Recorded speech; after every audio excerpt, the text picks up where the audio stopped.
ever watched any of the movies that I've reviewed in the past, you'd know that I usually tend to review mainstream grown-up movies. Movies such as your latest thriller, rom-com, action, those types of movies. The one area that I've been constantly neglecting is kids' movies. And that was brought to light with a conversation that I had with a colleague late last week. They were looking for a movie to take their daughter to, and they asked me if I could recommend one or if I could give suggestions on one, and I realized I don't really know. I mean, I can name the latest kids' movies that are out. I could talk about the fact that I know Frozen has done well at the box office, and there's Cloudy with a Chance of Meatballs too.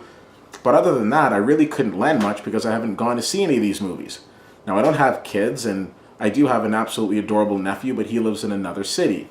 So I find myself now thinking that what I need to do is get in touch with my friends who do have kids and borrow them and take them out to go see movies so I can get caught up on this whole kids movie phenomenon.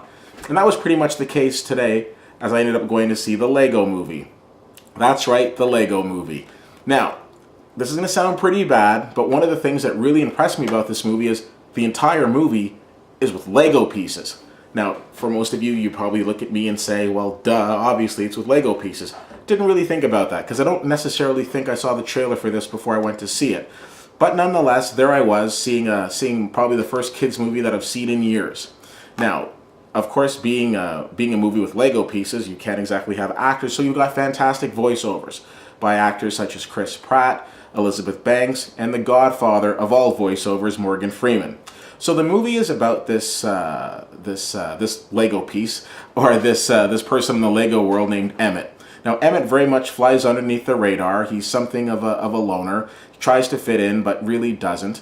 And the next thing you know, he's being basically chosen as the next the next one to help lead the Legos, the good Lego pieces against a revolt by the bad Lego pieces. Of course, that's being led by Will Ferrell.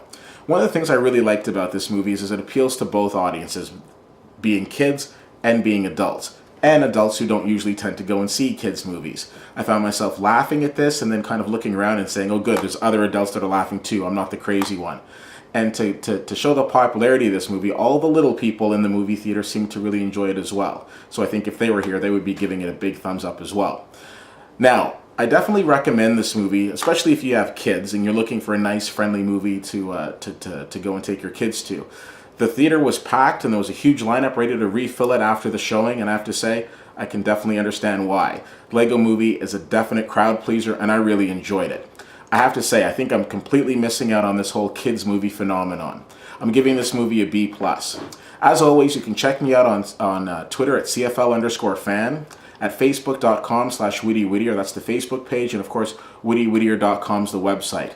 I invite you to subscribe to me on YouTube. Tell me what you think if you go and check out the Lego Movie, and if there's other movies that you want me to review, please let me know as well. Thanks so much for checking this out, and I'll see you at the movies.